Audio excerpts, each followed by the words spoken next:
Hello and welcome once again to another broadcast of the Political Science Senior Seminar 2018 class. I am joined today with three of our podcasters. Two are veterans of the program, and one who has been blogging for us for a little while, but this will be his first time to be on camera. From my left to my right, I have joining us Cindy Gilpin, I have Jordan Duff, and I have Marshall Still. Thank you guys for joining us. How are y'all doing today? Great. Doing well. I'm glad to hear it. This is another one of our 8 a.m. broadcasts, so we're all a little bit punchy here. So the topic for this week, if you're new to our senior seminar broadcast, each week we come to you with a different topic, something that's interesting or relevant to public affairs. Our topic this week is on the Syrian War, and we're going to be talking about a range of issues related to the war, everything from the causes to the war to a discussion on how it ends. So let's go ahead and just jump into it. First of all, whoever wants to take it, what exactly has been the cause of the Syrian Civil War? How did it get started? What are the issues in the case? Well, the cause of the Syrian Civil War was, first, it started off with, some peaceful protests in Syria, trying over, complaining. It really started about Syrians complaining about unemployment and corruption and lack of political freedom from the president Bashar Assad. And at first, it started off as peaceful protests, them just trying to get the attention of President Assad, and then he opened up fire on some of the protests. Killing, a few, not a handful, not a great number of people, killing a few people, and this outraged the people. This made them very angry, because at first they were trying to make it peaceful, and Assad was trying to gain control over the protests. And this continued on through several days. The first day, him killing a few people, and the second day, him killing more people. And then it's literally just made the whole country go into an uproar after these such activities happen from Assad. How long ago did the war start? How long have we been at this? I believe it's 7 years, since 2011. I think March of 2011 is when it started. Now, have these issues of the war, so the protests that sparked the war, what were some of the issues that were in play with the protests? Have these issues been consistent over the last 7 years, or has the war been evolving?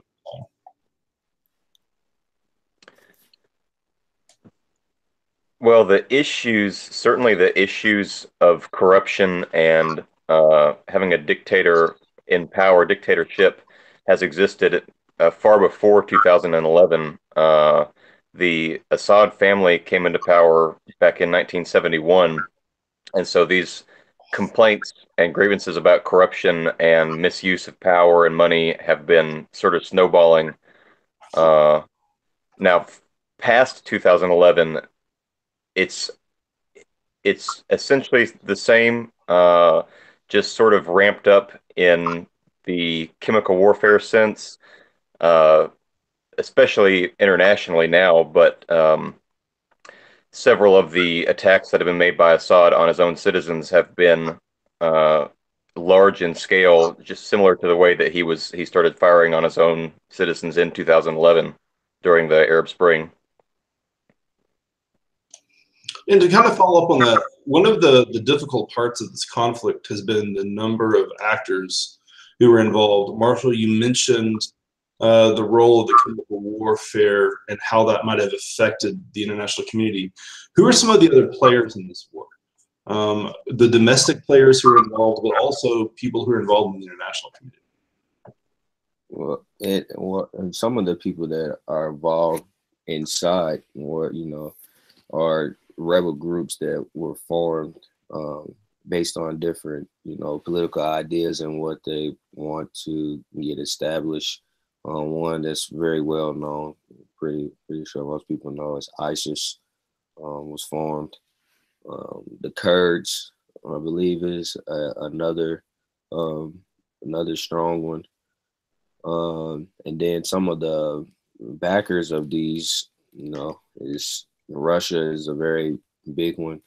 The U.S. involvement since the chemical warfare with airstrikes, and then Russia giving, different military weapons, and then the U.S. as well. I believe it was in 2013 when President Obama was in office. They had made, I can't remember the name of the program, but they had made a program to send over or train certain rebel groups to attack, or not to attack, but yeah, to attack Assad. Um, and those, kind of backfired, and that's when you saw the beginning period of ISIS. And different other backers started to come in to support, and you see really you really see the country start to divide then when Russia and the U.S. got involved back in 2013.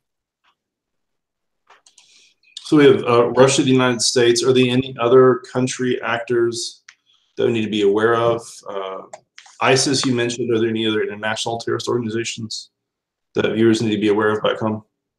Oh yeah, I would say certainly ISIS, but Hezbollah was a group, sort of like a military group for hire that was sponsored by Iran, and then further, a lot of Gulf states, Iran, Saudi Arabia, Turkey, all of these countries, Jordan, which is right on the border of Syria, are all very much interested in the outcome, because they have their own geopolitical uh, disagreements that sort of impinge on there being a certain victor within Syria, whether it's Assad or rebel-backed groups.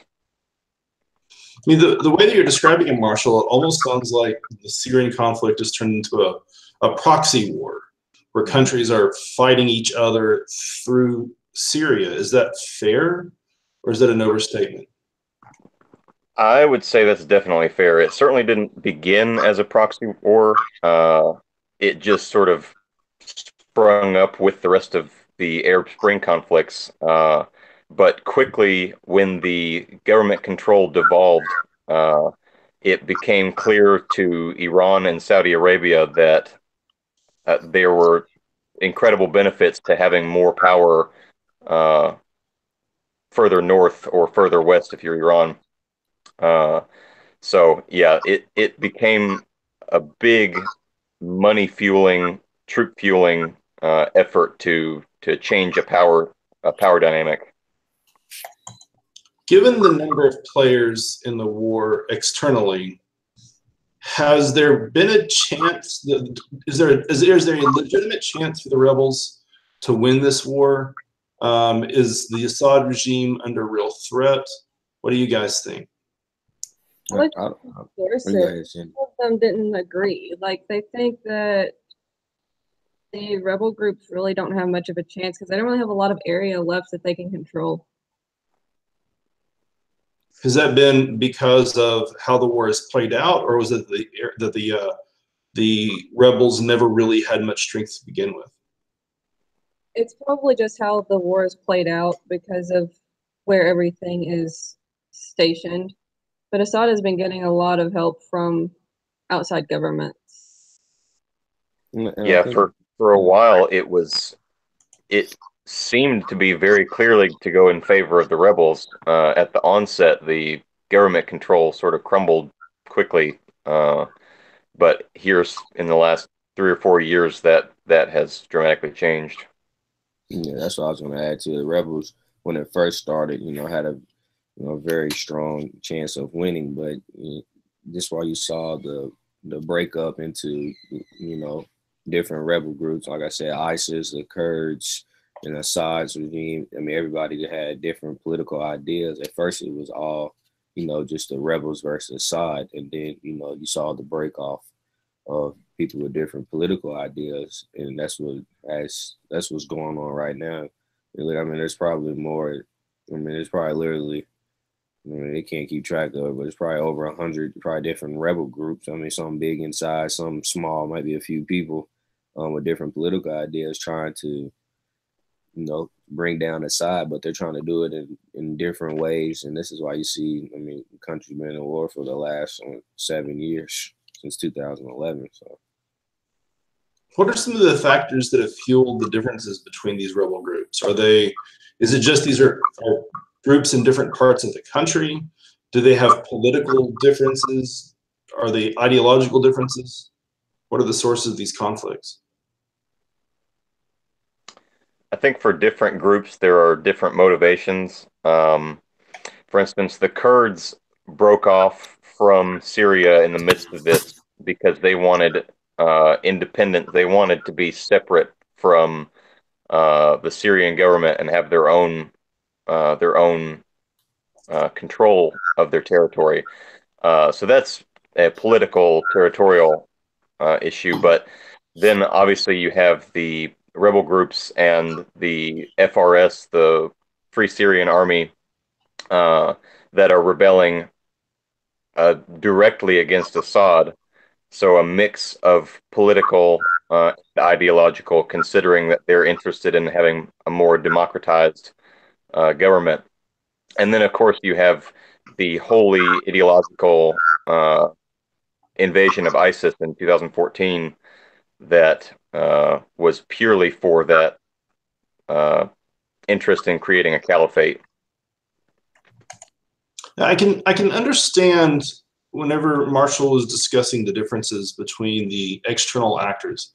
I can certainly understand why Saudi Arabia would get involved in this conflict. Syria's a neighbor. I can kind of understand Iran's involvement because they're a regional player. Why is Russia involved in this conflict? How did Russia get into it? What are their motivations? I think Russia's big involvement is they're backing up Assad. They're giving him all type of weapons, which kind of makes it hard, for the United States to really get involved, because you don't want to attack or do things to be seen for Russia to see it as, oh, you're trying to attack us as well. So I mean, I think that was pretty much what the problem was with President Obama and President Trump when he first got in, because they didn't want those conflicts with Russia. They wanted to pretty much stay out of Syria as much as they could, because they didn't want to ruin their relationship with Russia. But as the chemical warfare started to go on, or started to happen, I mean, we had to do something for the rule of the international law of using chemical warfare in wars. And so you talked about, I think this is the second or third time that chemical warfare has come up. Who's been using chemical weapons in the region? How have chemical weapons played into this broader conflict? Has it been a strategic factor, or is it just something that's been used once or twice? It's been, as far as I know, oh, were you going to say something, Cindy? Go ahead. Okay. I believe it's only been used on a large scale 2 times. The first under the Obama administration, the second under the Trump administration. So it's hard to tell what the motivation is for using them by Assad. He's the only actor, as far as we can tell, that has been engaging in the use of chemical weapons. But it's difficult to tell, because the second time that he used them was already in 2016, when it was clear that his control over the war was becoming greater and greater. So he didn't have a real military necessity to use chemical weapons, but still he engaged in their use. So it's hard to tell if he's using it for an advantage in the war, or if he's using it to keep international attention on the situation itself. It's an interesting point that you make. The Russians certainly, and others as well, but the Russians certainly have made the accusation that it's not in fact the Syrians who are using chemical weapons, but rather it's the rebels who are using the weapons against themselves or against each other as a way of bringing the Americans or the West into the war. Is there any evidence to support these claims, or is it pretty clear that this has been something that the Assad regime has been doing, and not something that the rebels have done? I mean, it's not. I mean, they have used that as, you know, a backing, kind of like an excuse when asked why they're using chemical warfare on their own people. But it hasn't been something that's been, from the research that I've done, it hasn't been something that's been proved by Russia and the Assad regime that they're not using the chemical warfare, that it's the rebels that's doing this.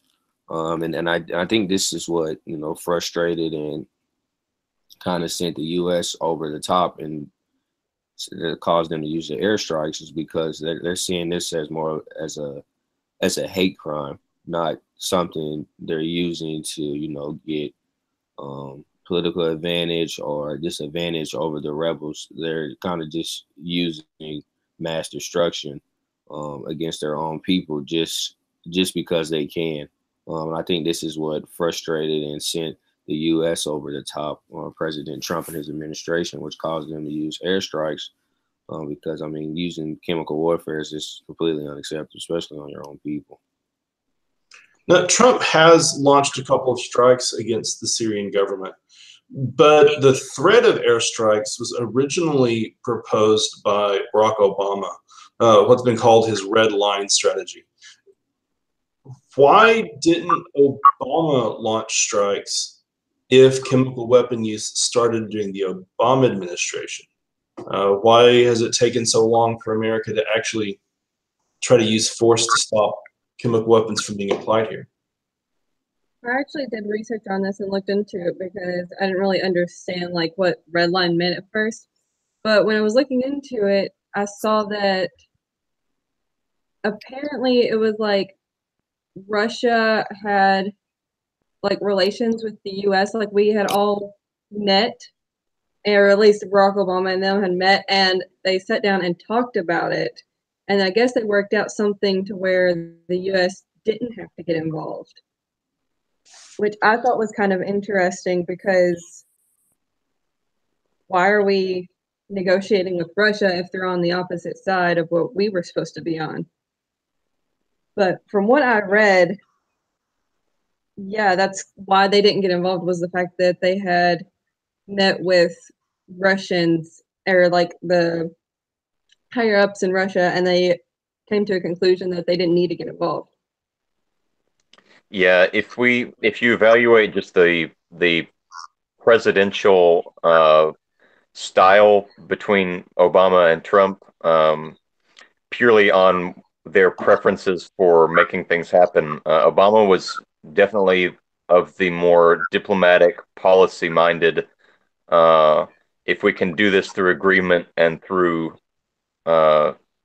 something on paper, then we'll do it. And the offer from Russia to force Syria to remove their chemical weapons to divert the necessity for some military action was definitely a better option in his mind. But you're obviously placing your trust in actors that have no reason to comply. So I think that's where the failure took place. Yeah, it does certainly seem to be, you kind of have to ask the question, right? If the Obama administration had worked out this deal, and if the Syrians had gotten rid of all their chemical weapons, how are the Syrians able to then use the chemical weapons in the Trump administration? It seems to either suggest that the Obama negotiations were a failure, or it plays into this argument that in fact it's the rebel groups and not the Syrian government that's actually been using chemical weapons. Which do you think is the most accurate, that this is a failure of the Obama regime, or is this an indicator that the rebels are more likely than not using the weapons themselves? What happened though was that they actually had broke the agreement. like the Assad regime had broke the agreement, and so nothing was done the second time either. So there have actually been like two different versions of, I guess, negotiations almost. I said I don't think that anything was done the second time when the ceasefire was broken. So that kind of brings us to the modern day. The Trump administration has actually engaged in a couple of airstrikes. Is there any indication that these have been successful? Do we have reason to believe that the Assad regime has stopped using chemical weapons, or do we think that this is just a lull in the operation and they'll continue using them? I mean, I think it definitely has gotten the attention of Assad and the regime that the U.S. and the U.K. Who was also an agreement for airstrikes that they aren't going to stand for using chemical warfare, especially against their own people.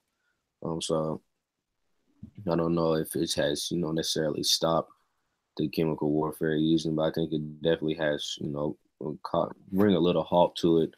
And let Assad and rebels know that if you're going to do this, this is what's going to happen to you. And I guess we all can attest to that Trump is more of a impulsive leader. So if you do one thing, we're going to do something to make an example and show you that that's not what's going to happen and it's not going to be acceptable.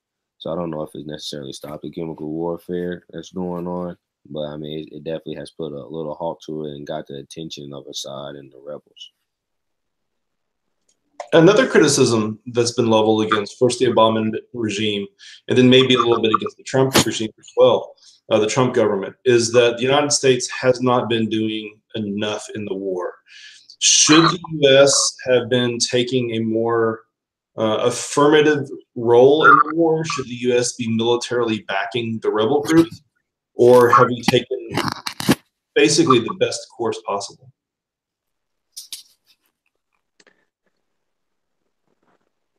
That's another hard one to answer. It is. I don't know that it's the U.S. government's job to intervene in every civil conflict, and I would say the likely issue is that we are so freshly engaged with issues that happened in Iraq with the power vacuum and with the control of the government by an extremist group in Afghanistan with the Taliban, that we know the dangers of running in and usurping Assad and then saying, okay, there's your country back. And so I think the U.S. wants obviously a certain outcome, but the United States government is nervous about the outcome of doing something to remove Assad. So they want to be indirectly involved just in case things are to spiral out of control. But it seems kind of problematic, right? Like we take a position that we want the Assad regime gone. If the Assad regime leaves, then there's going to be a power vacuum. Why wouldn't the Americans get involved to push the issue rather than allowing this war to drag on for 7 years, especially given the fact that now that the Russians and Hezbollah and the Iranians are involved, it appears the Assad regime is going to survive. The logic just kind of is problematic for me. What was that? What do you think? I'm not too sure, really, because it just seems a big mess. Because, I mean, with all the foreign actors in there, you have too much that's going on. And I think with that, there's still going to be allies even afterward. And that might be more problematic for the U.S. than it is for anyone else. JD, I'm sorry, you have something you wanted to add there? Yeah, and I kind of agree with Marshall, with the U.S. kind of being, timid on jumping on conflicts that's going on in different countries just by what simply happened with the Iraq and Iranian war. I mean, we're literally still still stuck over there. We can't completely get out as bad as we want to, as much as we want to, as much as each president says we're going to get out. I mean, there's probably literally no possible way that we're going to get out, because I mean, once you get in, you always have to be in to keep some sort of type of control in it. So I feel like the United States is kind of the guy that wants to go fishing, but wears the gloves because he doesn't want to touch the fish. So are you really considered a fisherman? Because you don't touch the fish. So I mean, they're out there fishing. Like I said, in 2013, Obama, sent specialists over there to train some rebels, to attack Assad. But we're not completely invested into it, and I think Marshall made a great point. I mean, it's kind of hard because we don't want to get stuck in those situations of running to the rescue of every country that gets into some sort of civil conflict. Another argument that a lot of people make is that if the Americans are going to have a role in stopping the war, or in starting the war rather, and in training the rebels, that the Americans should also play some kind of a role in supporting those who are fleeing from the area, that we should play some kind of a role in cleaning up the mess. Do you think the Americans need to be doing more, accepting more refugees, providing more humanitarian assistance, as opposed to shutting down the number of refugees that are coming in from the region? Is that a responsibility that we have? I would say that is precisely part of the reason that we are so detached from the conflict to begin with. Is if you are directly entangled militarily, then you should be directly entangled with the humanitarian efforts. We see that with how we dealt with Iraq. So that being said, though, I do think that we should be offering greater aid, accepting more refugees, because in previous instances, particularly in the instance of the Rwandan genocide, following that, the United States and many global powers said we're never going to let this kind of crisis happen again and go unaided. And now we see that there are 5.5 million Syrians who have fled the country, 6.6 million who are internally displaced, and the United States seems to be going dark on the issue, leaving it to Europe. If those numbers are accurate, it sounds like you have roughly the same number of Syrians who have left their country or left their homes that you do immigrants to the United States who are currently registered illegal, I think, going back to one of the conversations we had last week on immigration. So all the evidence, what we're hearing right now, suggests that the war in Syria might actually be slowing down, that there's a chance that the civil war may be wrapping up. Who does it seem like is winning? How much longer does it sound like the civil war is going to go on? How is this coming to an end? Well, I think the Assad regime has, pretty much gained majority of the control back over the country, but you still have, strong rebel group in ISIS, which has grown dramatically over the years, with supporters and people joining the group, literally from all across the world. That's one of the biggest problems with ISIS, that they're getting support from literally all across the world.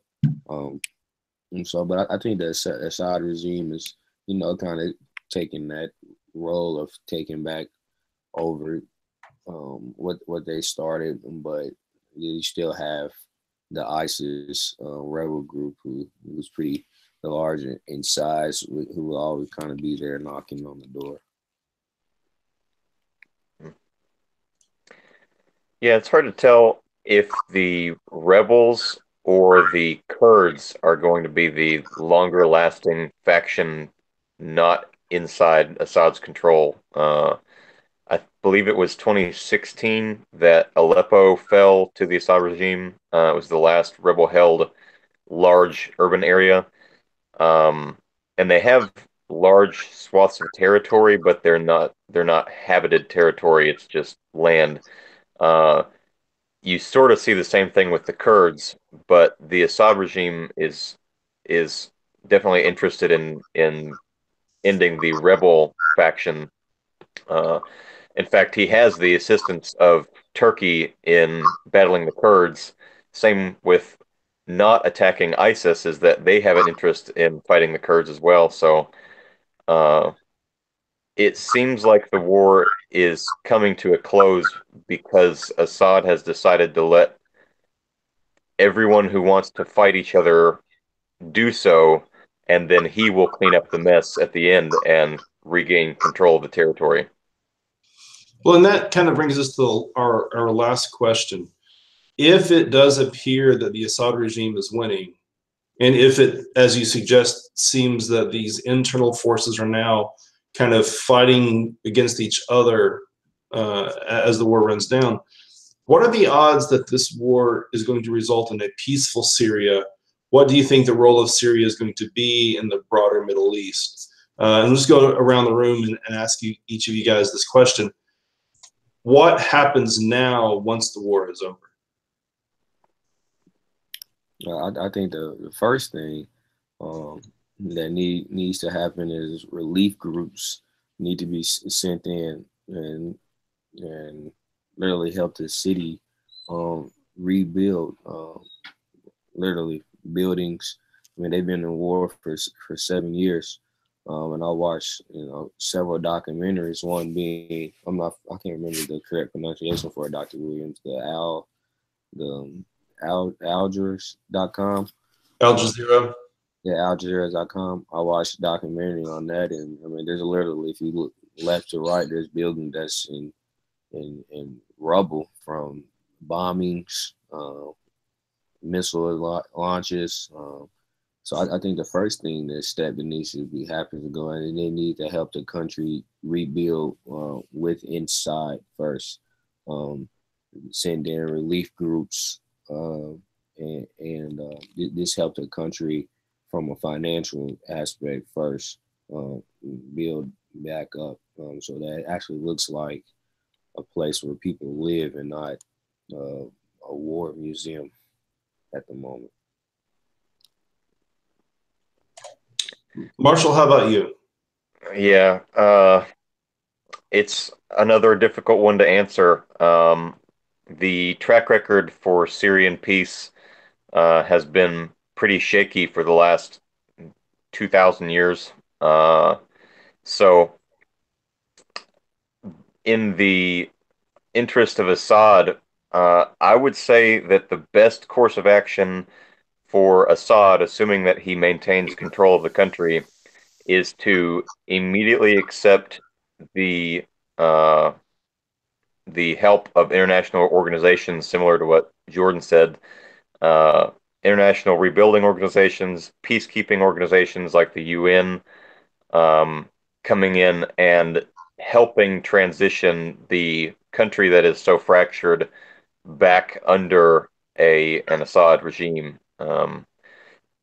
Ideally, there would be compromises made from the regime to the people so that grievances like this, like those that were addressed or brought up in 2011, can actually be addressed, um, and they can make progress politically. But I am hesitant to say that a peaceful transition and a peaceful Syria is likely when the uh, person still maintaining power is an authoritarian who is more interested in ruling the country with an iron fist than with a gentle hand. Cindy, final thoughts. How do you think? What do you think happens now once the war is over? I think it's going to be really tricky because it's going to go one of two ways, and they're either going to have a really good government or it's going to be him controlling the country completely as a dictatorship. But I mean, if he can get it to where everything is addressed, I think the country will do pretty okay. Well, it looks like we're going to have to end it there. I want to extend a thank you to all three of my guests, Cindy, JD, and Marshall. I also want to extend the offer to any of our viewers who are at home. This is the fourth in our series of conversations. Please check out our other three videos and plan on joining us again next week whenever we talk about our upcoming topic, which is going to be socialized medicine and the prospects of socialized medicine, both how it's working in countries around the world, but also how it's working here in the United States. Again, tune in next time, and thank you all very much for joining us now. See y'all later.